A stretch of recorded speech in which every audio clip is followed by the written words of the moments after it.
We're recording. All right, we're live.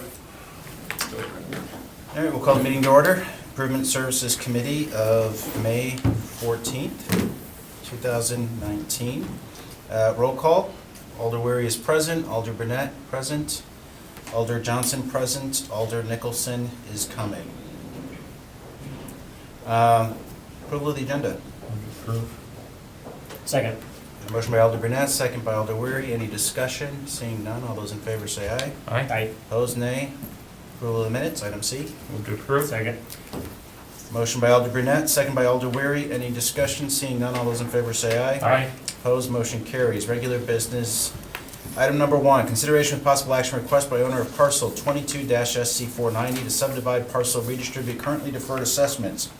4, sanitary and water main to resulting subparcels and defer resulting allocated assessments until each subparcel is sold, developed, or until October 19th, 2024, whichever comes first. Director Grenier. In your packet, we have a memo that outlines the parcel in question. This is out in the University Heights Industrial Park off of 5457. So if you take a look at the map, on the end of Equestrian Road, the west end of Equestrian, that's the Aurora Medical Clinic that you can see from the 5457 interchange. So what we're looking at is the parcel that's labeled for ownership as Charlotte Weber et al. It's a rather large, in excess of 15-acre parcel, and when Equestrian and Shampoo went in back in 2000, the original parcel was then split by the right-of-way for Equestrian Road, and when you look at the parcel from an aerial photo, it kind of lends itself to 3 individual subparcels if this were to be further subdivided for development. When the initial development or the initial infrastructure improvements back in 2000 went in, the property owner at the time requested that the assessments out there be deferred, and there is frontage on the north side of Equestrian, the south side of Equestrian, and then also along the north side of Shampoo Road. The Equestrian Road right-of-way or frontages are both sanitary and water, and the Shampoo Road frontage only has water. There is not sanitary down there. Yet the sanitary kind of ends where you see on the far right-hand side of the graphic, there's a road that cuts off there that's about where the sanitary currently ends. So we've been working with a real estate agent or real estate firm working on behalf of the seller out here, the current property ownership group, and there is a desire to develop what we have titled subparcels 1 and potentially subparcel 3. When this originally went in, the assessments were deferred until sold, developed, or until October 19th of 2009. The owner did come back twice and request that Common Council further issue 5-year deferrals. These parcels are currently undeveloped. They are just farmland, so ordinance does provide that the Common Council can set a deferral on what the term of that is, and 5-year increment seems to be somewhat logical. However, if any one piece of the parcel is sold or developed, all of the assessments currently come due, and this is a situation, it's commonly referred to as being land rich but cash poor. So large parcels have these massive assessments against them, and the agent representing the owner approached the department and asked if there would be some way to split those assessments up, and that's how they're calculated, based on the frontage for each of the individual resultant subparcels. So we took a look at it to see if there was a way to do it, and obviously on the bottom of the memo we provided you with what those frontages for each subparcel would be. So physically we can do the calculations. Then it became a question of whether or not that was allowable under ordinance. So we took a look, and it was our interpretation it was. We ran that down through the law department, and the law department concurred that yes, this is indeed something that can be done. We do believe that this is in the best interest of the city, because since 2004, when the assessments were first levied, this property has been sitting out there undeveloped, not generating any tax base outside of what's on farmland. No additional development, and those assessments are just hanging out there pending a future collection. If we allow the property owner to split the assessments commensurate with the frontages on each of the 3 subparcels and do a land division, and they're able to sell any or all of the parcels, if that makes it a more attractive development opportunity for somebody. Number one, on any parcel they sell, we get the development and the increased tax base that goes along with that. But number two, we're actually able to collect the assessments that are due on that individual subparcel. So we do believe it's in the city's best interest to allow the property owner to do the subdivision, split the assessments as indicated on the bottom of the memo, and then collect those in current day dollars on any parcels that get sold. So our recommendation would be to approve the request that's come before us.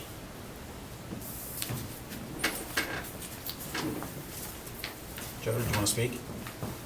I can go further on that if you have questions or anything. If you want to open the floor, I'd be happy to just go a little further.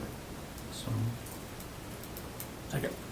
Motion by Alderman Weary, motion by Alder Brunette, second by Alderman Weary. Any discussion?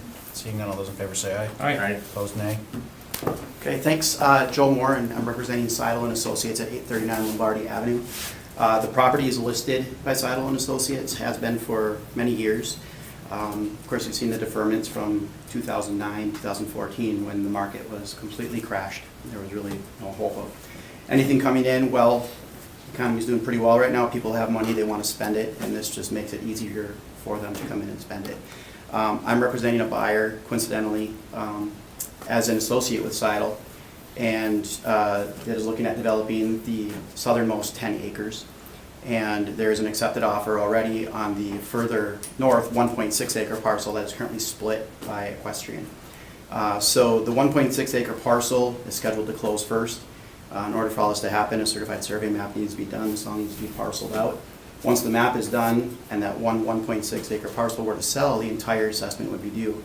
The entire assessment is about 2.5 times the amount of the purchase price of that parcel. So this just makes it easier if the assessments are split up by parcel. If we get closure on that southern 10, if we can work something out and get that deal done, and that 1.6 on the northern side, then that middle parcel becomes a lot more desirable as well, once everything's developed. So that's the gist of it. Dodie is here, she's with the part of the et al. On the owner side of it, so if you have any questions on that side.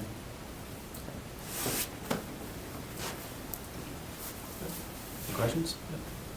Motion to close the floor and return to regular Second. business. Motion by Alder Brunette, second by Alderman Weary. Is there any discussion? Seeing none, all those in favor say aye. Aye. Opposed, motion carries. Move to approve. Seems like a Second. no-brainer. All right, we have a motion by Alderman Weary, second by Alder Brunette. Any discussion?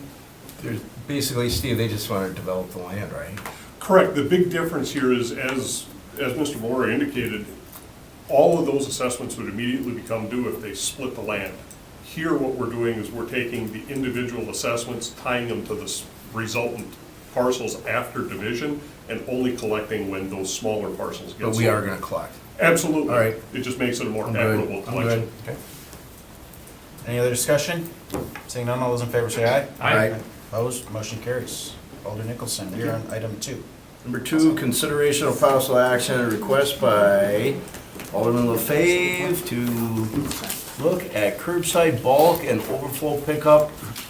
Refer to staff at April 24th, 2019, Improvement Service Committee. Kathy, you got the Yeah, floor. so what has staff come up with? Well, unfortunately, I see you don't have the packet, so I think what we can do is, if you want to come I'm down sorry. here, Yeah, I didn't. I can share with you. Okay, sure. Same thing that the other alders are looking at on their tablets.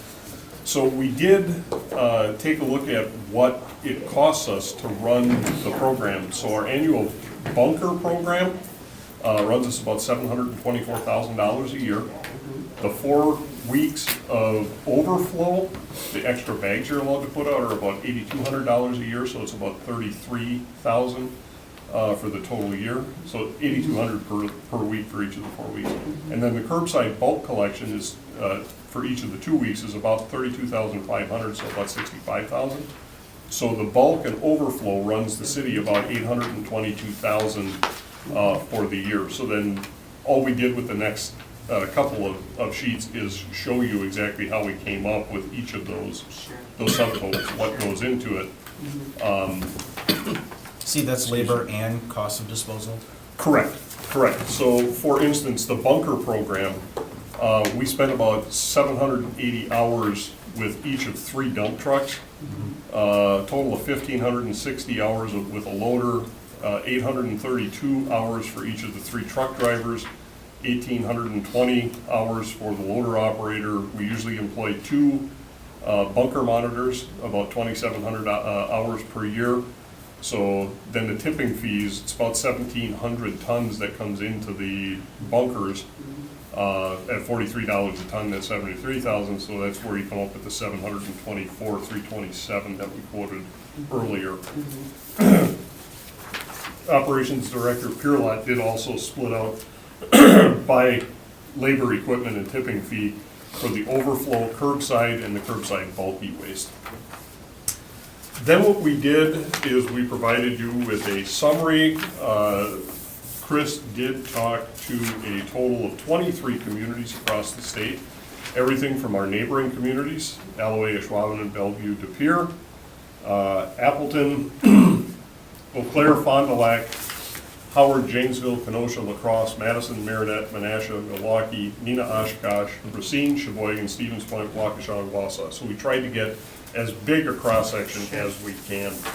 What we found was that for curbside overflow, trash bags, 9 of the 23 cities surveyed collected that at no charge during specified weeks during the year. 4 out of 23 of the cities collected a fee for that service only, and 9 of the 23 cities did not offer overflow in any capacity. For curbside bulk collection, 13 of 23 cities surveyed provided that at no charge during specified weeks, and some of these folks only do it 1 week, some do it every week, kind of all across the board. 7 of 23 cities provided it as a fee for service. For instance, De Pere, curbside bulk, minimum $40 charge. Fond du Lac is a $40 charge for 1 cubic yard. So they have no, like, we have special times, they have no special times. This is Correct. just you Well- bulk, you pay. Okay. And then, but then you go to Appleton, Appleton collects every other week with no additional charge. So, 3 of 23 cities do not provide that service at all. Providing a bunker for citizens to drop off, 10 of 23 cities provided that at no charge. 3 of 23 cities provided it with a fee, and 10 of 23 cities don't offer that at all. Curbside yard waste collection, 13 of 23 cities provide spring and fall collection. 1 community only provides spring, 5 only provide fall, and 4 provide no curbside collection. So this isn't terribly different than what we found several years ago when we went to the automated program. Staff's recommendation is the program is working well the way that it is. We seem to be tracking very positively with the 23 communities that we did survey. So our recommendation would be to leave the program as is. So you think, right, 4 times, but that March one is ridiculous. Absolutely, because- and yeah. we have already made that commitment to taking a look at the actual week. Later in May. Right, to put it later May. in, And what well, later, it'd be actually later in March or early April, one of the two. that would have, I would say, well, when would you start the yard waste? That's in April. Yard waste starts in April. Yeah. But the thing is too, most people are cleaning out, like, I would at this time clean out my garage, I might have a bunch of stuff there, my attic, my, basement, you accumulate stuff, and that's when people, you wanna do it when the weather's nice, right? You're not I did gonna mine do on it- March 1st. What are you looking for, Kathy? Where'd you put it? Kathy, what are you looking for? Well, I just wanted to, I don't care how many times you do it, that wasn't the thing. I just thought March is a dumb time to do it, because, well, look at this, last time, you couldn't even put it out. I mean, we had this much down by our road, where were you gonna put it, in the street? So I just thought, May is a better time, that's when people are thinking of doing cleaning, real good cleaning in your house and everything. And fall is kind of the same thing. Steve, would you have a so- problem with that if we change it to April? Well, again, Nobody- the issue that we identified at the last meeting is during April and early May, Yeah. the same vehicles that we're using for curbside bulk and overflow collection are what we use for the spring All right. yard waste collection. Right.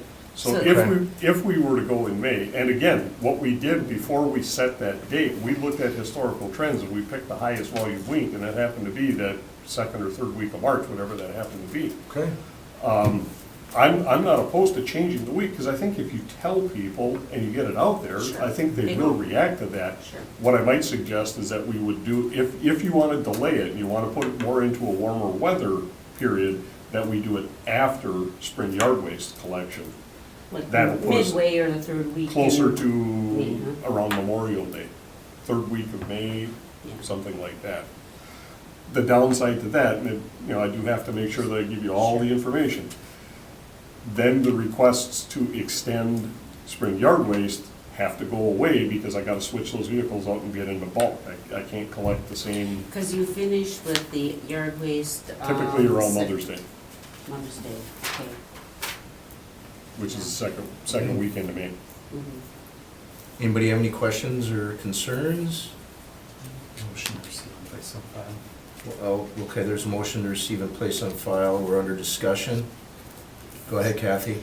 So, okay. Well, I would think you're gonna have to vote to change the, if you're gonna go into May, you're gonna have to have a vote to change it, aren't you? Correct. Yeah. Well, So that's- that's actually something we took up at the last meeting. Kind of And we're discussed. already right. working on that. Yeah, right. Okay, just wanna make sure that something, happens on that, Okay. so. it's up to- Yeah. Burnett? Thank you. And I was just gonna say what Director Grenier said, we talked about and settled at the last meeting, what I recommend to all those in favor is that the budget process, if this is a request you have, as we look into the budget, that might be the more appropriate time to add any additional. I'm not asking for anything additional, just Right. changing a date, Change. when they Yeah, do and it. that's been So, discussed. and I don't know if that really, so it doesn't really change your budget, what you got Sure. for it, it's the same, gonna be the same I amount. think it's just a not gonna- policy decision. It's just, I don't think right, we need is that, any motion to that effect today, right? No, I don't Yeah, think so. that's- I think what we'll do, because of the direction that staff was given, we are looking into what a good potential move might be. We can bring that back as an informational item. I don't Sounds know- good. I don't know that it necessarily even requires a vote. Okay. If it does, we'll get it rostered for an. Well, you'll let for us action. know. Absolutely. and the one other. Just one second. Okay, go ahead. You'll let us know, right? Yep. Okay. Yeah, yeah. Anything else, Steve? Not from me. Kathy? The other thing is the December, do you find that you have any, you got one in December, Oh, yeah. the December one? Yep. That seems weird to me, because I don't think of doing any bulk in December. Is it late December, then after Christmas, or? I think it I is. think people get new things and they're like, And But, yeah, so what, Again- so what are they throwing away? Recyclables, probably, to put it no, in. they're actually lines up, Are they? that's for bulk as well. Yeah, that's why they have it. Okay, And again, what we did was we went back and we took a look at where were we getting most of our curbside bulk, and we set those 2 weeks as the ones that we picked. you did But enough, okay. we're more than Yeah, if happy you to go think back that- and take a no, look no, at that again. No, if it's working, that's what you think, you know. Yeah, and That's I fine. mean, this year, we happened to wind up with big snow piles during the March one. Yeah, that could happen again. It could, We absolutely. could even get it it in April, like we did the year before, Please so. don't say that. And I remember 80-degree weather in March, Yeah, so it's who knows? Wisconsin, it's a Don't know what- roll of the yeah. dice. Well, you'll bring something back. Yes, sir. Okay, Second the motion. That's fine. okay. All right. There's a second. Sorry, I thought there was one. Me bad. All in favor? hi, Aye. Nays, motion carried. Thanks, Kathy. Yep. 3, consideration of possible action on land lease extension for current Department of Public Works. West Side Yard Waste Center Site, Grenier. We have been, going back, God, 12, 13 years, There was a land exchange between the city and the county, so we're actually residing on the county's land right now to operate our West Side Yardway site with environmental regulations and staff being dedicated to trying to get infrastructure projects out the door as opposed to working on a yardway site. We still haven't gotten a new yardway site approved on the property we own, and instead we have been renting from Brown County Port and Resource Recovery Department. They have offered us some very attractive terms here to allow us to continue to reside on that property. It's gonna cost us a lot to pick up and move, so the longer, until these rental rates start getting out of sight, it's actually cheaper for us to continue to rent and operate status quo where we are. So staff would recommend that we execute this amendment with Brown County for the rental rates that are specified, and at such time that we do have a site that we're ready to move into. We also, not part of this discussion, but kind of tangential to it, we are working with the communities of Ledgeview and De Pere, who are both losing their yardway sites, on a possible intergovernmental agreement, which would necessitate us moving on to a different, potentially bigger site, potentially splitting that waste up into multiple sites. But this at least keeps us with a viable west side facility while we continue to pursue those discussions. So we are happy with the terms that Brown County has offered, and we do recommend approving the amendment. Johnson? Steve, maybe just a comment. Actually, a question. What do we pay right now? I think we're paying $1,000 a month right now. Okay. So it's going up $100 per month per year. Yeah, I mean, I'm just looking at this, we're looking at a 9% increase every year and a 27% increase over a 4-year period. I'm encouraged by the fact, of course, that the dollar volume isn't significant. Correct. But the percentage, that's a great return on investment for the county. So I just think as we look at this long-term, your point about an intergovernmental agreement, Yes. to me, would likely benefit the city long-term. Correct. With those types of increases. And again, I'm supportive of this if you're comfortable with it, because the dollar volume isn't significant, but And that's, you hit the nail on the head with that. When we look at it from a percentage basis, it looks pretty out of sight. But when we're talking about real dollar expenditures, they're increasing $1,200 over the course of a year. So Right. it's not, in a real dollar expenditure, it's not a heavy hit for us. okay. Okay, anybody else? Comment, concern? What are the wishes of the committee?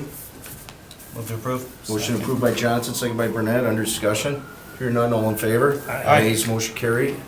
Okay, we're moving forward. Number 4, to accept the report of the award of contract Eaton Heights Second Edition Phase to the low bid, responsive bidder, Jossart Brothers, in the amount of $1 million, Steve? Yep, $1,176,563.50. Correct.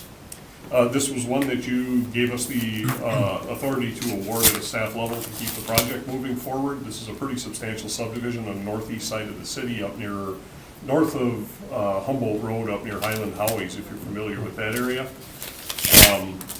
Very encouraged by the bidders we got. Received 6 bids on this, and the prices, we're hearing reports from a lot of people, about not getting bidders, and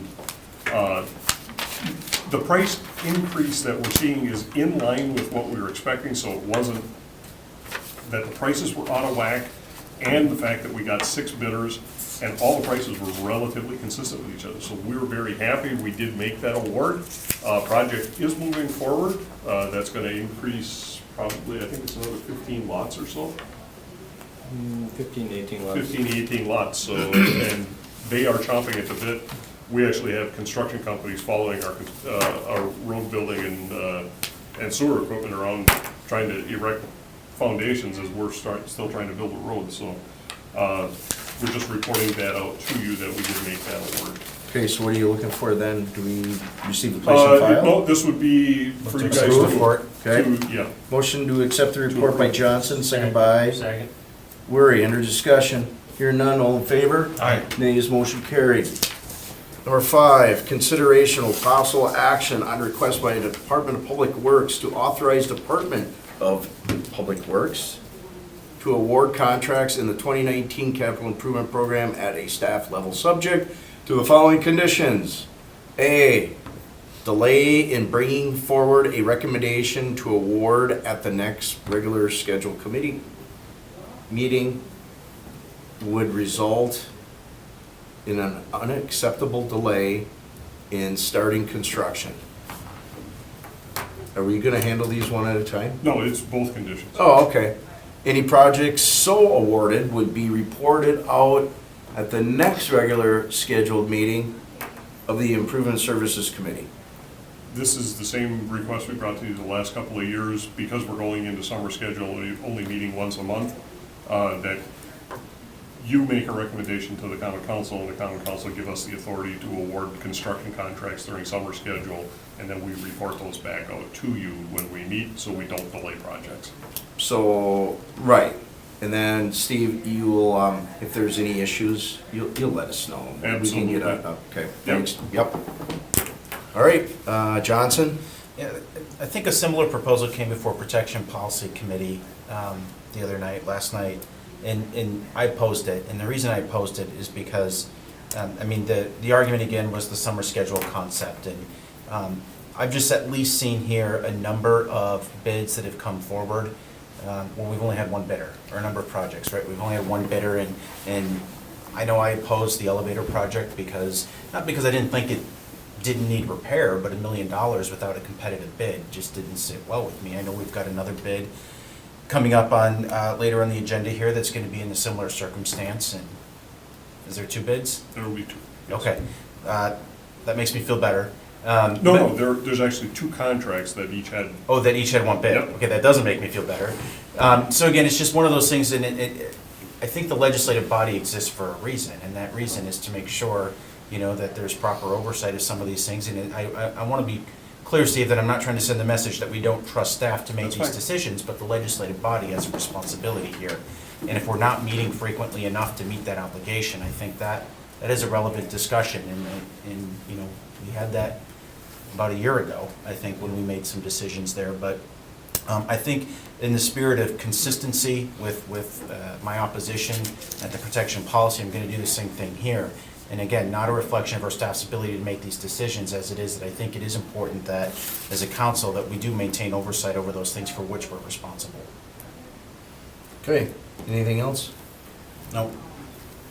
Burnett? Yeah, and I agree with that, and again, it's the unintended consequence, I guess, of the council making the decision to only meet during one meeting a month during summer, is that it puts a real demand, if you will, on the staff. That's not always fair, and waiting to get the approval for the council, and I know we have special meetings, but I've never been comfortable with one meeting per month for the council for this reason. But again, it's not a reflection on your department, it's just the bind that we put you in. As a council, we discussed that, we voted on it a year ago. I wasn't comfortable with it then, and I'm not now. But again, as Walter Johnson said, it's not a reflection on you or your judgment, it's just the situation we put you in. Rory, you got any comments or concerns? Yeah, I was wondering, how Go many ahead. times did we utilize this last year? There were probably half a dozen. And then does it fall off again once we start meeting 2 times a month, October? Well, by that time, we're no longer bidding projects typically. That's all I could- Yeah, I will say one thing too though, is Director Grenier runs his budget well, and anytime a bid comes back that's high, or for whatever reason you feel we should not approve or rebid, you've always shared that with us. So in that regard, I trust your judgment on this, by going ahead and approving this. I may change my mind at the council depending on how we discuss it there, but you've always come back to us when things just aren't quite right. So, in my opinion, that's been my I appreciate that. experience with you. Any other comments? I guess I disagree, but I tell you what. I mean, I disagree with, if we have Director Grenier in the past, you've taken care of this before, correct? Yes. Okay. I don't have any issues. If there's any problems, Director Grenier will call and we'll set up a meeting. But if we have one bidder or any other issues with, that rubs you the wrong way, Mr. Burnett, Mr. Johnson, give me a call. We'll get a meeting going. Is that fair enough? But if you have no issues with the agenda, I mean, what's wrong with, I think the just issue letting with that is staff that having it? it I mean, still it's up- comes to us after the fact. It's already been awarded at that point. And I think we're Correct. seeing an increasing recurrence of, I mean, correct me if I'm wrong, Steve, but it seems at least there's been a lot of one bid projects that have been coming through. And I think that's the area where I have the biggest challenge. Yeah, there probably are, there probably is a slight uptick in it, but, you know, when we get to that, the projects that we're talking about, the second one that I'm referring to that had a single bidder was the parking ramp repair contract. That's some pretty specialized concrete work, not just any concrete flat work contractor can do that. It's Central Restoration is the low bidder. We just opened those bids at 2 o'clock today. The prices actually came in under what we were anticipating, and they were very consistent with their pricing last year. Central Restoration has been a low contractor with us for probably the last 7 years. So the fact that there was only a single bidder on that doesn't surprise me. I think other contractors trying to get into that market and make money doing it are seeing what Central is doing and what they're doing it for, and they're realizing they can't compete. So with some of these sole bidders, I think there are justifiable reasons why we're only seeing one contractor. That goes for our sidewalk and pavement repair contracts. We typically only see 1 or 2 contractors bidding on that. That's a function of it being a needs-based contract. It's a very long time period that we're tying that contractor up, and we may have nothing for 3 weeks, and then we need them for 4 weeks solid every day and scattered around the city. So it's kind of a feast or famine, and when you get that contract, it's hard for you to bid in other municipalities because of the sheer size and scope of work that we bring to the table and the inconsistent nature of it. So there's not a lot of contractors who want to bid that project, so we wind up with a very small number.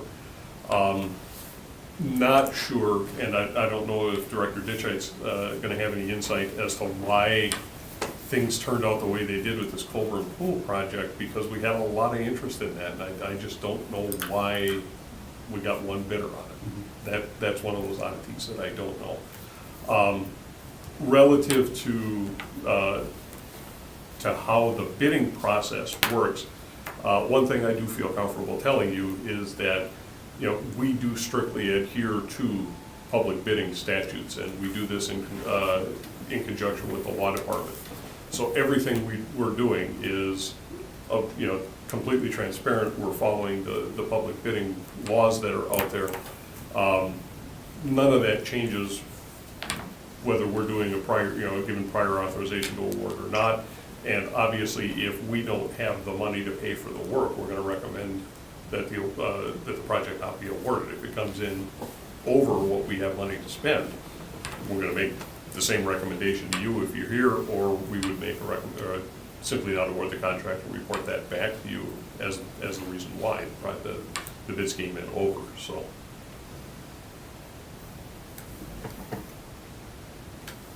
Anything else, Johnson? Just again, Steve, I trust the process, I trust the staff. I understand, yep. I think for me, this is about ensuring that as legislators, we're holding ourselves accountable to an appropriate level of oversight. So Yep. I think for today, I'm still going to pose this to be consistent with my vote from last night, but much like Alder Brunette alluded to, we always reserve our right to gather more information prior to the council meeting. So, Yeah, I'm fine with that. So, go ahead. I'm good. Good. So, Steve, let me ask you a question. So basically, let's say we vote this down, then what? Well, then it goes to common council, and if common council upholds that action, then we go back, we're limited to awarding contracts once a month when we meet. Okay, once a month. Right, so Okay. we could be delaying some projects, and, you know, we could run up against a window at the end of the year. Don't know that, but Right. we could. Okay. All right. Go ahead. So, Chris? Of two minds, obviously, last year we had a big debate about how many times to meet, and Wait, Right. there's unintended I was consequences, pretty right? boisterous about us meeting often enough to handle our business and not, take vacations because we're elected to do our work. However, on the other hand, we're seeing the unintended consequences of possibly delaying projects. And I think, as others have mentioned, your department's always been very fastidious about if the money's there, the money's there. If it's not, you're not going to award a goofy contract.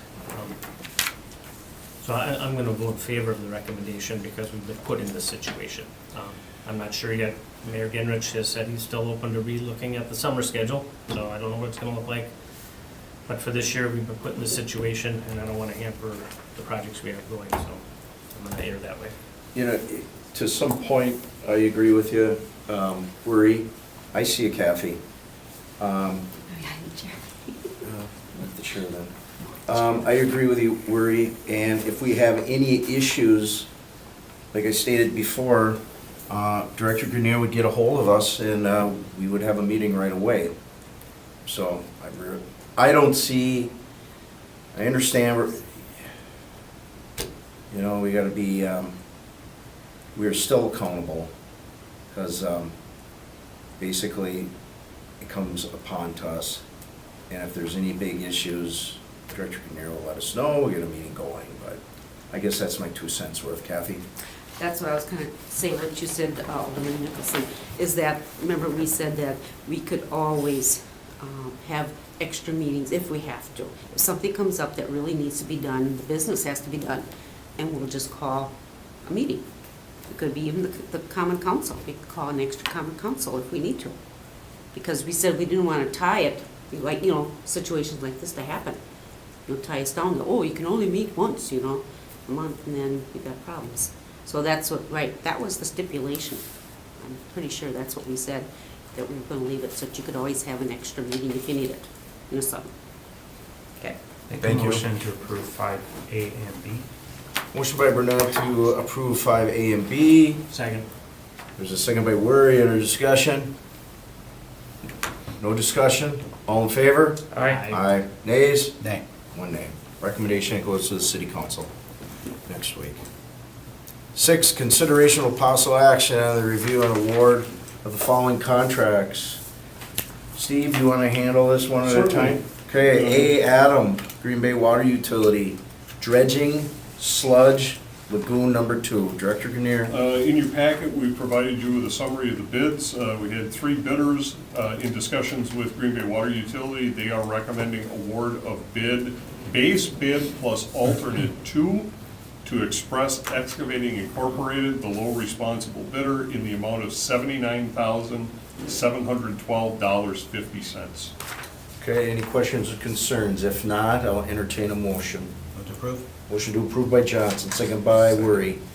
Under discussion, hearing none, all in favor? Aye. Nays, motion carried. B. Boy, parking ramp repairs, 2019, Director Grenier. Okay, parking ramp repairs.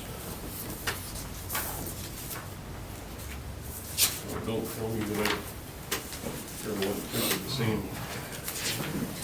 twice. It was a long day, sorry about that. As I indicated to you, we had 1 bid, that was from Central Restoration LLC in the amount of $539,700. Comparing their bid prices, their individual unit prices for this year's bid to individual unit prices for the 2018 bid, we did find that they were very, very competitive numbers with last year, so staff is recommending award of that contract. Any questions or concerns? If not, I'll entertain a motion. Motion to approve by Burnett, second by Second. Worry. Under discussion, hearing none, all in favor? Nays, motion carried. C. Charlie, Parks Project 3-19, Holborn Park Pool and Bath renovations. Director Grenier. This one, we had 1 bid, came in from Howard Immel Incorporated at $2.5 million. I know Director Ditchade is here if you have any questions regarding this contract itself.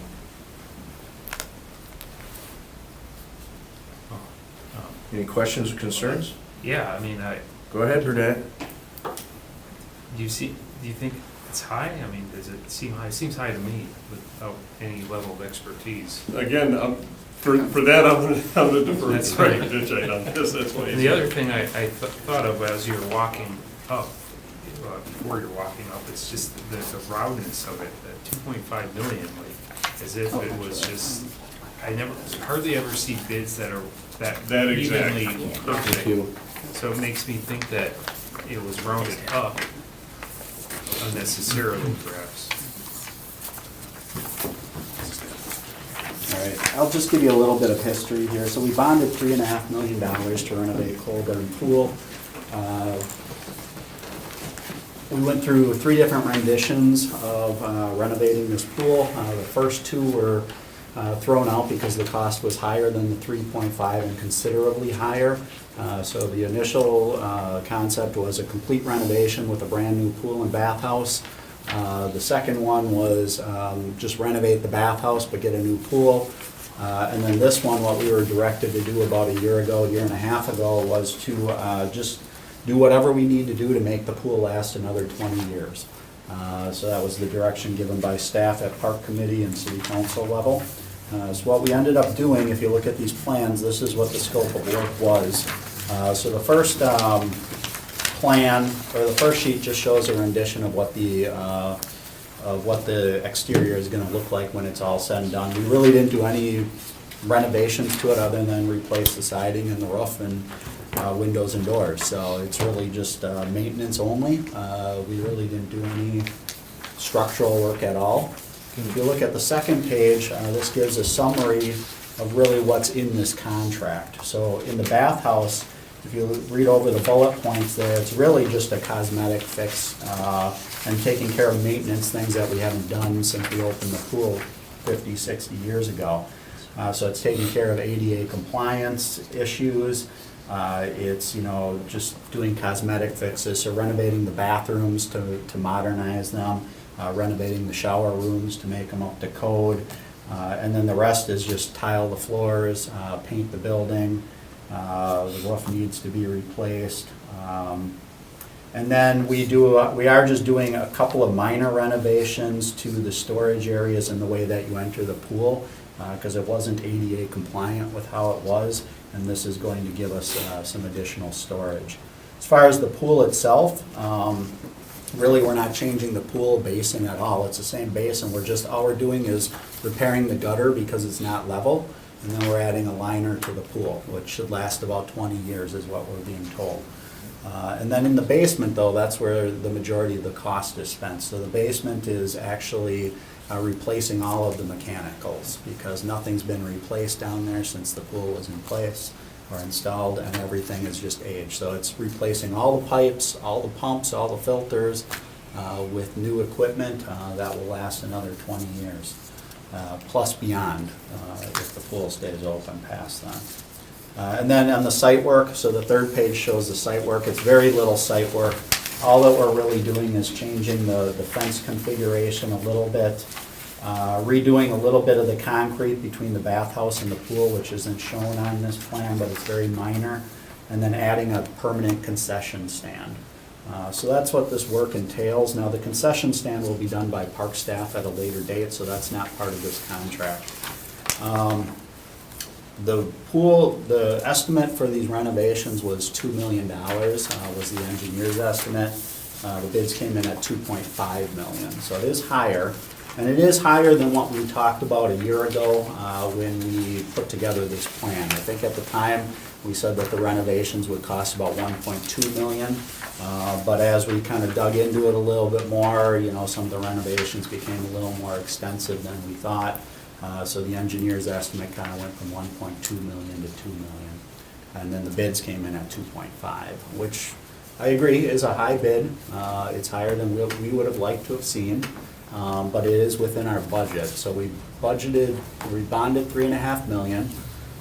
We have spent probably about 650 of that in consulting fees between the 3 different concepts that were brought forward.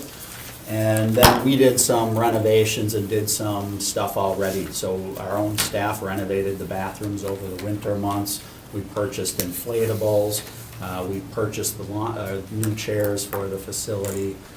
So what's left, like I said, is about, I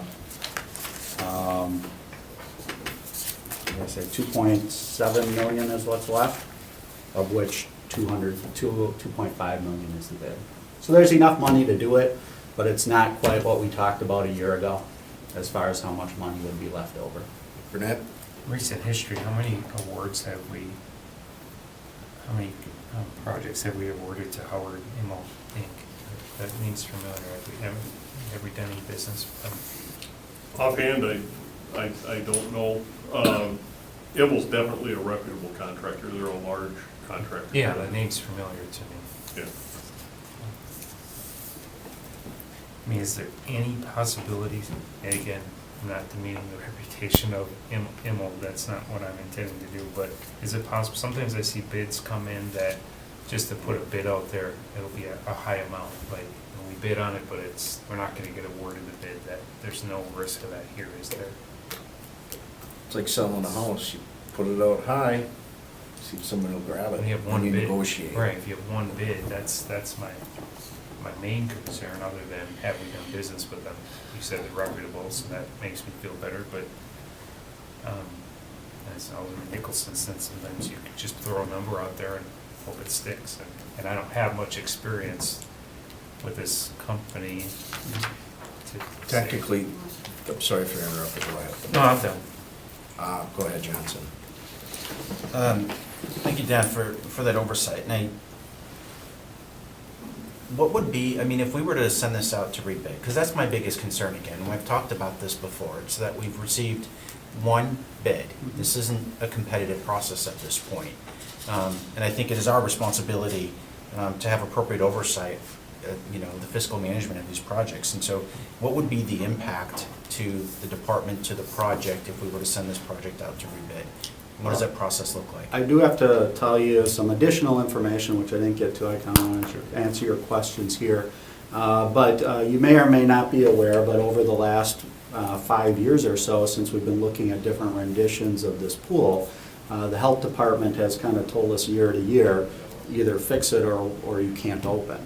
And every year, we're like, well, we're in the process of rebidding it and redesigning it. Can you just let us go through that process and see what happens? And then we go through the process, and it was, and then we threw it out twice. We're at the point now where the health department has told us that unless the city is committed to these renovations, we cannot open the pool. And so they actually told us that we cannot open the pool this year. I was able to discuss. Wait. Well, let me. Either we're in compliance or we're not. I mean, to hold us, I mean, hostage about approving a plan, that seems a little bit Well, it's not that, outlandish. it's not that they're holding us hostage. Like I said, they told us years ago that this pool wasn't compliant, and we need to bring it up to par with what the code says.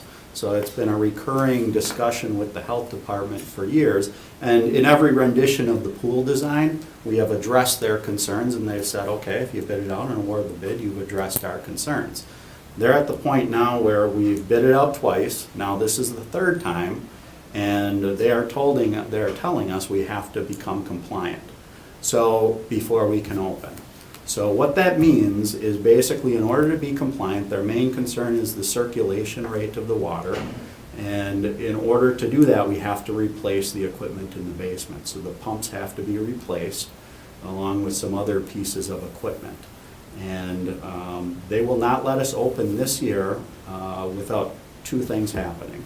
Or one of three things, let me rephrase that. So first thing is, we need compliance we need the state to review the plans, which they did already for what you see here. And the state has reviewed and approved the plan, saying we're acceptable to these repairs, so you're okay there. The second condition was to fix the pumps and the stuff that needs to be fixed in order to become compliant with the circulation. We cannot do that in the time frame we have, because by the time the pumps get ordered, designed, get state approval, the season's done already.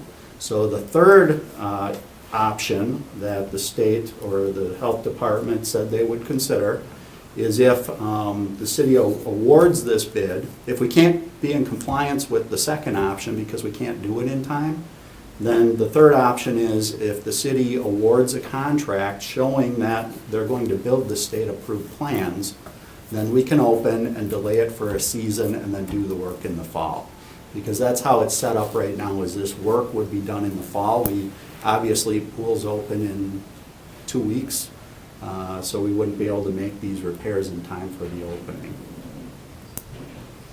So- In answer to the earlier part of your question, what does it look like and what's the possibilities? My very real concern is if we reject a third bid and send it out for rebid again, we get 0 bidders next time. I do believe that there is some allowance in the bid that we received, that a contractor may have been hedging a little bit, that this is the third time it's been bid and it's been rejected twice. They're protecting themselves a little bit against that event, or that possibility here. It is a very real concern of mine that if we reject the bids and rebid, we will not get bidders in the future for this project. And I do just want to be clear too, that this has been an ongoing discussion with the health department for years. And, every time we go through this, they're willing to work with us. And so they're still trying to work with us this year, but they want a commitment from the city that, yes, you're going to do these repairs, because we've been talking about it for 4 or 5 years now. So it's not that they're trying to hold us hostage, they just want the repairs to be done. So you got the floor, Johnson. Okay, so I appreciate the oversight on that, Steve, and perspective. It just would seem kind of odd to me that they would say, hey, it's safe to open the pool this year, but we're not going to let you open it unless you approve the bid for work that's going to occur after the season's closed. Mm-hmm. Again, that's holding someone hostage. I mean, that just doesn't seem like a responsible practice to me. But, I mean, either the pool is safe to open or it's not. And I mean, from what I'm hearing, they've given you the green light that the pool is safe to open 2 weeks from now, right? Correct. So, to me, the bid issue is separate. And I think it's important to note, this project has obviously had a long history, and I'm personally not interested in reneging on a commitment that the council has made to this. We've made the commitment, and so, to me, it's just, my interest is making sure that we're making a responsible financial decisions to the taxpayers. And when I see one bid that has come in $500,000 over what the engineering study has indicated would be an appropriate bid price, that's the piece that I'm concerned about. So, I mean, I'm open to hearing what other alders have to say about this, but that's the piece that I think we really need to have a discussion about. Weary? Thank you, Mr. Chairman. Director, does this address any of the parking? This does not address the parking, so the parking would remain as is. And that was sufficient, I believe, with the pool. It meets code because the lower parking lot is our overflow parking area for the pool. That is why it meets code. And obviously, it's been an 8-year odyssey with this. I think we've all either been involved with voting on it or following it. And the community is pretty fired up, about it. And I think what you're seeing maybe with bidders is, the city keeps putting it out there, pulling it back, putting it out there, pulling it back, putting it out there, pulling it back, and it does wear down people on projects. I think we could have seen the same thing with the bridge lighting and things of that nature, where you put it out there, pull it back. This should have been built 6 years ago, I think, 6 years ago, if not for former Mayor Schmidt. I didn't talk again that one. Because the community raised $1 million and we were ready to roll. There's still, I think, about $40-some thousand left because most people pledged, and some people who donated wanted their money back. $40,000 worth said keep it in there. I think, is that going to be going towards the snack area? And I think the group said put it towards that new concession area, so that'll help defray most of that expense. Yeah, we have the 2.7 million, this is 2.5. I think we move ahead with it, get it done, show the community, we're gonna follow through on it. Late, but I'll be gonna get it done. Jesse and Kathy. And I agree, I think the political process has contributed to the increased cost, and having lived and represented in that district, I know that the neighborhood support is still, has been high and still is high. If you recall, the first meeting, the first public forum that we had really kicked this thing off was August 2012. So we're looking at nearly 7 years of this, and I think that the more we delay and push out what is inevitable, and that is that the pool should be redone in the way that the council approved it, we're just gonna keep wearing down the community to the point that, as Director Grenier said, we're not gonna get any bids at all, and that's what I'm fearful of. So, as much as I don't like a single bid, given the history of this, and given that it's the own council and perhaps the former mayor's doing, and that's not meant to be a cheap shot, you know, that's not, you know, that's my personal, you know, commentary, not a cheap shot, but I think that the political process has driven up the cost, and so I'm in favor of moving forward with it, and just really adding not adding, but maintaining a very nice amenity that's served our city since 1967. Kathy? Yeah, I think you owe it to the community, the people that have been working on this a long time to get something done, because if you delay it again, I think people are just gonna say, what is wrong with this city? You know, they can't follow through on anything, it seems like, you know, delay, and then costs go up. But I was gonna also mention this company, I've heard of that, they've been in this community for 40, 50 years, maybe longer.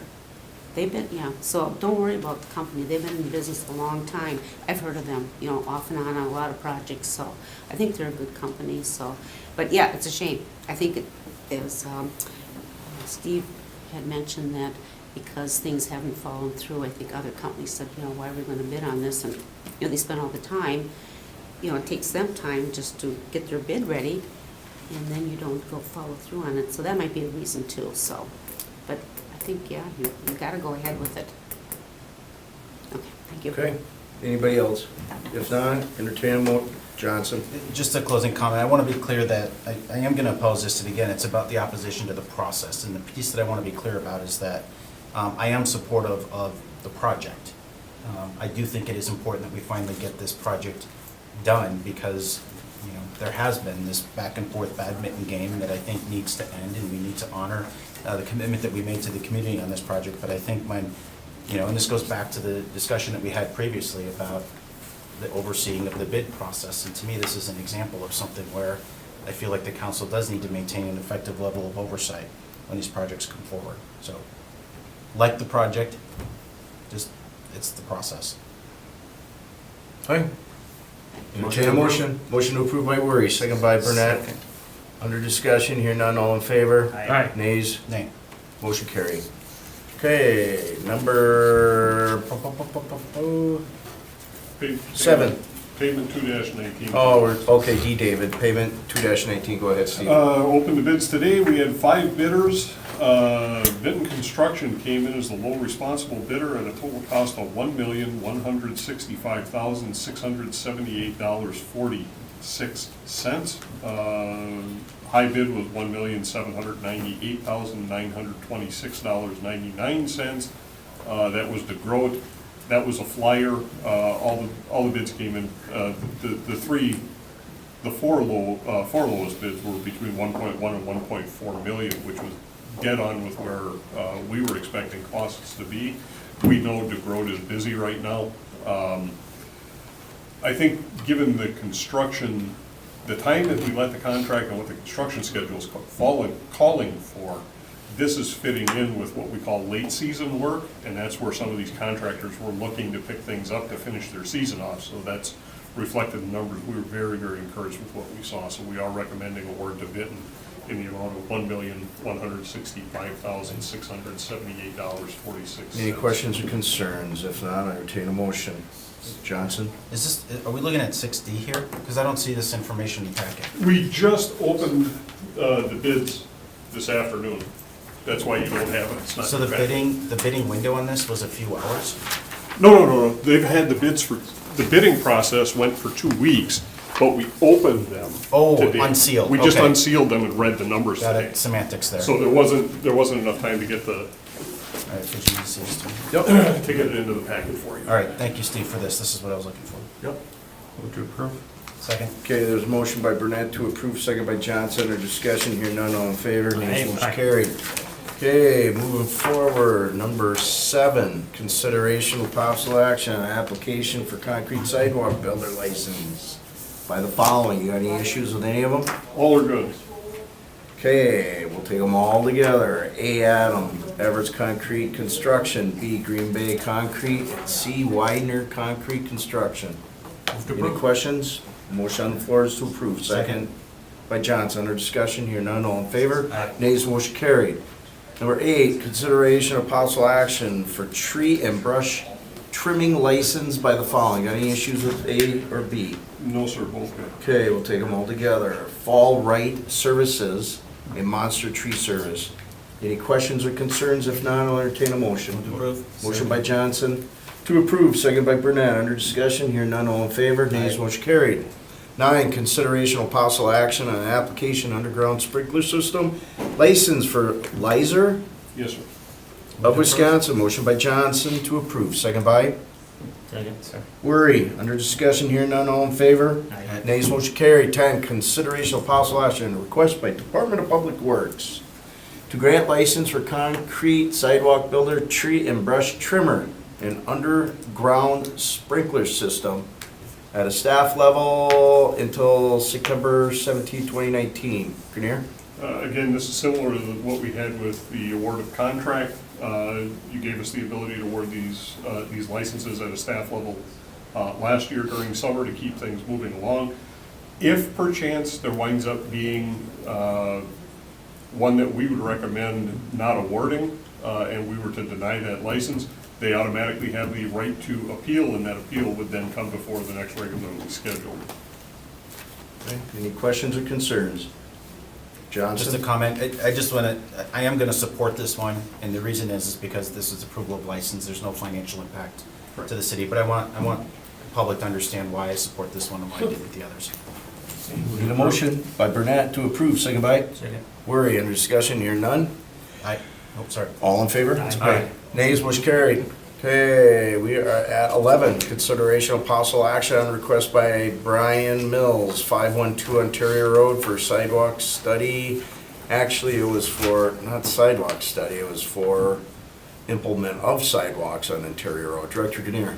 Well, that's the Same first. thing? Well, the first step in getting sidewalks would be to perform the sidewalk study to determine the need. Okay. If the council wishes to skip that step and simply order the sidewalks installed, you definitely have that latitude. I guess I was under the impression there's sidewalks there, then there's some properties that don't have it, and then they continue again. Is that true? There are sidewalks on the section of Ontario north of Beth. But I think from Beth down to East Mason, I don't think there are sidewalks right now. I could be wrong, but Didn't Mills send some email? Yeah, I think he sent just stating he could not attend. Yeah, he asked me if I would read it out loud, if you guys are okay with Oh, that. perfect, yeah, and for the record, Okay. go ahead, thank you. All right. I gotta size this thing up. Yep. Okay, so this is from Brian Mills, testimony 512 Ontario Road. To the Improvement Services Committee, dear members of the Improvement Services Committee, thank you for consideration of a sidewalk study and possible action for Ontario Road. I regret that I'm not available to testify to your committee due to previous coaching commitment. As you are aware, Ontario Road is a very busy street. The street appears to be wider than other streets in residential areas and was initially designed to have sidewalks. This is apparent by the sidewalk being present in the 500 block of Ontario south to Finger Road and a continuation of the sidewalk in the 300 block of Ontario to McAuliffe Park. The lack of stop signs, change in speed limits from the Bellevue section of Ontario into the Green Bay section, and general population growth results in significant traffic, often at speeds in excess of the posted limit. McAuliffe Park, like many of the fine parks in our city, is used frequently by families in the neighborhood and guests throughout the city. However, it is dangerous for people to have a section of sidewalk, then walk in the street and back onto the sidewalk. It becomes unpredictable for drivers and pedestrians alike and puts both at risk. With the continued growth in our area, I am asking that the sidewalk be completed to McAuliffe Park. I'm under the impression that when the houses were zoned over 15 years ago, that the builders were expected to install sidewalks. While there may remain a few open lots, the majority of areas where sidewalk was started are now fully established, some for over a decade. I have included a map of the area on the next page. I understand that there is a study that is scheduled to take place. However, I hope the committee can join me in seeing the need to complete the sidewalk as was originally planned. Hopefully, this can be done without special assessments to our neighbors, but regardless, for the safety of our neighborhood residents and other visitors to our wonderful parks, the sidewalk needs to be completed. Thank you for taking the time to consider this request. I'm happy to be contacted at the above number if you have questions. Sincerely, Brian Mills. How come the sidewalks weren't implemented when the houses were established, Steve? In this area, it's likely because of the changes to the zoning ordinance. The zoning ordinance has evolved over time, and there were periods of time that, based on lot density, sidewalks were not required on either side of the road. Then as we started understanding why the need for sidewalk was there, the current ordinance provides for a certain number of lots per acre, you need sidewalk on one side of the road. As the lots get more dense, then the sidewalks have to be on both sides of the road, and there still is a provision based on if the lots are scattered out, big lots, where no sidewalks are still required under zone. But more often than not, it's a function of what the zoning ordinance was at the time that the lots were recorded, not when they were built upon, but when the plat was recorded. So how many properties are we looking at, would you say? Again, offhand, I don't know, because I had the conversation with you, Alderman Nicholson. Yeah. I don't know that, I don't remember seeing that email from Mr. Bill, so we haven't seen it, you as alders Okay, have. should we hold this up until our next meeting then? Discuss it more, or what Whatever are the your wishes of pleasure the is, committee? we're good either way. Okay. I think. Go ahead, Burnett. That Mr. Mills wanted to, I think he was in the end hinting, maybe directly, said that he would like the sidewalks put in at no special assessment, but I'm fine with getting, I don't know, a study, is that what he's requesting? I'm not Well, okay with approving, Typically, what we would do is we would do a sidewalk study, which we'd go out there, we'd look at the use of the road and the patterns and the number of pedestrians that are out there and make a recommendation as to whether we felt, from a safety perspective, sidewalks were warranted. I have a feeling, just a gut feeling, because that's my neighborhood, I live there. I have a feeling that we're going to see Ontario, the reason Ontario is wide is because Ontario was originally designed as a collector or an arterial. It was either going to be Ontario or Huron. Huron got built as EA, but Ontario was still built to that width because both of them went as far north as Sitka and then ended. It was just Ontario pushed across Bear Creek, or I'm sorry, Huron pushed across Bear Creek, and Ontario didn't. It stops at the park now.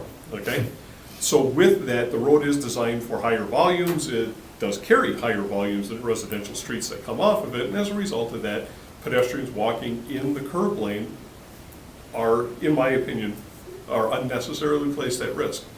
My gut tells me that a sidewalk study is going to say sidewalks should go in and on at least one side. Then it comes so if I had to guess, that's the likely thing you would be getting out of a sidewalk study. So with that in mind, it would then come to the committee with a recommendation that sidewalks go in on one side or the other. You would have the ability to say, yes, east side, west side, or both. The way things are set up under ordinance right now, the cost of those sidewalks are, it's not necessarily an assessment per se. Okay, we don't levy a special assessment. It's that, similar to what you're going to see at council, the resolution for sidewalk repairs, the sidewalks are ordered, installed, and the costs associated with that are directed to the abutting property owners. The reason it's not an assessment is because we don't charge them and then go out and do the work. It's they have the ability to complete the work using their own forces. If they fail to do so, then the city will do the work and bill them for it. So it's kind of a semantics thing, but there is a difference between an assessment and what we're charging. I'll make a motion to move forward with the sidewalk study. How long is that gonna take? We could probably have this ready for you the next time we meet in a month. I'll second that. Okay, motion to move forward with a study, second by Johnson. Go ahead, Johnson. Just an FYI, Steve, I did forward that email to you, so you have that. Thank And maybe just an inquiry, just so that I'm clear, the sidewalk study is performed 100% in-house. Yes, Okay, Our traffic division will take care of all that. right, thank you. Worry? Okay. All in favor? Aye. Nays, Aye. motion carried. Informational director's report, Steve. Just a couple things for you real quick. First of all, we do have the floating docks in for the year. That's a good thing and a bad thing. What I mean by that is river levels are very high right now. We've had some issues relative to the gangways. At City Deck, the gangways are actually back pitched. So you have to walk up to get on the floating docks. When that condition occurs, we are barricading the docks off, so folks aren't going out there because that's actually an unsafe condition. We've had some issues with the floating docks at Lights Park. The river levels have risen so high that collars that hold the floating docks to the piling in the water have slipped over the top of the pilings. We've had to chain the docks together and tie them to shore so they don't float away. That has also caused some significant damage. High water conditions have caused significant damage to the docking or the launch facilities out of the Metro boat launch. The way those are constructed, there are two segments up on the shore which do not float. They provide a rigid connection to the piling out there so pedestrians can walk out there, and then you get on the floating sections. Well, the floating sections are going up and down with the water levels, and those pin sections can't. They're just not designed to do that. And through high water and wave action, we've sustained some pretty substantial damage to our launch rails. So we are looking at making some changes to how those sections are constructed, potentially buying some new ones. Some facilities like the pier, they actually have them on wheels where you can wheel those sections in and out so they're easily deployable. Ours are not like that, based on how the piles are connected and some cross members between those piles. And on one of the docks, even if we can get one or two in early, that would be appreciated by the sport fishermen. One of them, we need low water conditions to get in there and cut some cross members out. Either that or we're gonna have to sheet pile, coffer dam it, dewater the area, and that gets expensive. We wound up with some of this high water, it actually beat the cross members and knocked them out. So we have one that we're looking at making some modifications to. Don't have that in the bonding for this year, so we're gonna see if we can find the money at the end of the year to try to do that and potentially go to more of a floating or an aluminum, at least to get some of the weight down so they're easier to handle. But we have sustained some pretty significant damage again this year at Metro. We do have multiple crews out on patching duty and have for the last couple of weeks, so we are going everywhere as fast as we can with that. As a matter of fact, I had a discussion with staff yesterday. We typically don't like to use cold mix because cold mix just doesn't last. But we only have the two hot mix trailers and there's only so much that the hot mix guys can get done.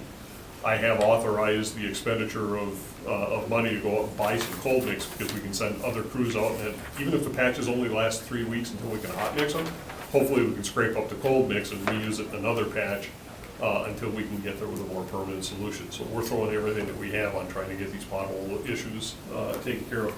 That leads me into the last thing I just want to advise you of. I don't know if you are aware or if you've seen, but we've had some lane restrictions and closures on Broadway between Dousman and Mather. There was a project that went last fall by Green Bay Metropolitan Sewage District New Water. They had some of their force main that had some joint leaks, so it had locations where they had to dig down and repair the pipe. Not uncommon, that happens over time. Those permanent pavement repairs are being restored right now. And the way Broadway is constructed, there's actually a concrete base underneath it with an asphalt overlay, so we have to match that, otherwise you wind up with differential movement on the pavements, and when we get freeze thaw, you can really cause some serious damage to the road and our equipment. So it's taken some time, and it's pretty big patches that we had to make. That necessitated moving all of the traffic, both northbound and southbound, into the northbound lanes, so we're using the northbound travel lane as the southbound lane, and the northbound parking lane as the northbound travel lane. That parking lane was always designed as a parking lane, that was an add-on in the 90s when they did the bump outs. It was never intended to be a full-time traffic lane, and it just got pounded. It fell apart under the traffic load. That's an old street, it's like a 1992 construction, so it's almost 20 years old, and again, it wasn't designed for this kind of punishment, especially with that being a truck route. That's 141 and all 43, so there's a lot of heavy truck movement through there. So we made the decision last week, it was unsafe for people to be on it, we just shut it down. We moved the traffic over to Ashland, it's not something we want to do, we understand the impacts of the residential over there, but for traveling safety, it had to be done. Jim and his staff has been working really diligently on that, we've got a repair plan in place. I think the anticipation is we're gonna have everything repaired, and we should be open again by the end of the Memorial Day weekend. Okay, So I just want to make sure you guys are all aware of what's going on and why. any questions or concerns? Johnson? I appreciate the explanation, Steve. I was actually over in that area and was kind of confused why they stopped the concrete where they did, so I appreciate that explanation. But maybe just, I'm glad that we closed it down, because that street is just horrendous. Yeah. Maybe if there's one request, a courtesy maybe that I would request of your team, with any business improvement district area, some communication to those areas, because I know I had a number of businesses that reached out to me that were concerned. Are the And VIPs on our, do you normally get our media releases when we do I personally subscribed to them, and when I got it, I put it out, Okay. but my point is, if there's a proactive way, to communicate with them, so that if there is, some kind of contingency plan, that, I understand this one was, like that, right, it was a quick decision, but a lot of times when you have construction closures, there's different things that bids might do to help guide the traffic, but Sure. I've noticed that even though the release came out as a full closure, it hasn't really been a full closure.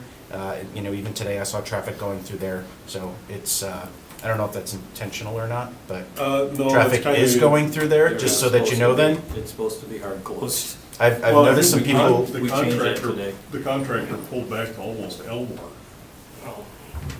okay, from Dousman. Yeah, Yeah, I think Dave about was half trying to the do the length is hard over. closure from Kellogg North. Okay. all right, well, be advised, there are vehicles on that road frequently, Yeah. and some We know. that choose to move cones and go through anyway, so. To that point, very briefly, Alderman, the mayor's office is also looking at putting together more of a comprehensive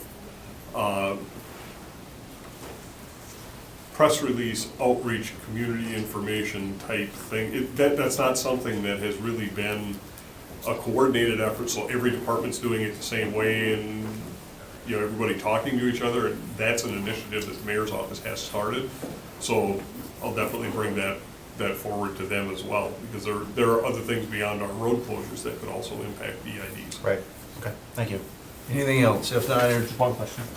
all right, go ahead, Worry. No retirements, no defections? Usually, at this point in the meeting, you tell us you lost a couple employees, nothing? Well, I don't know, Not it the depends last on, 2 weeks. All right, good when the enough. last ones were. Good news, all right.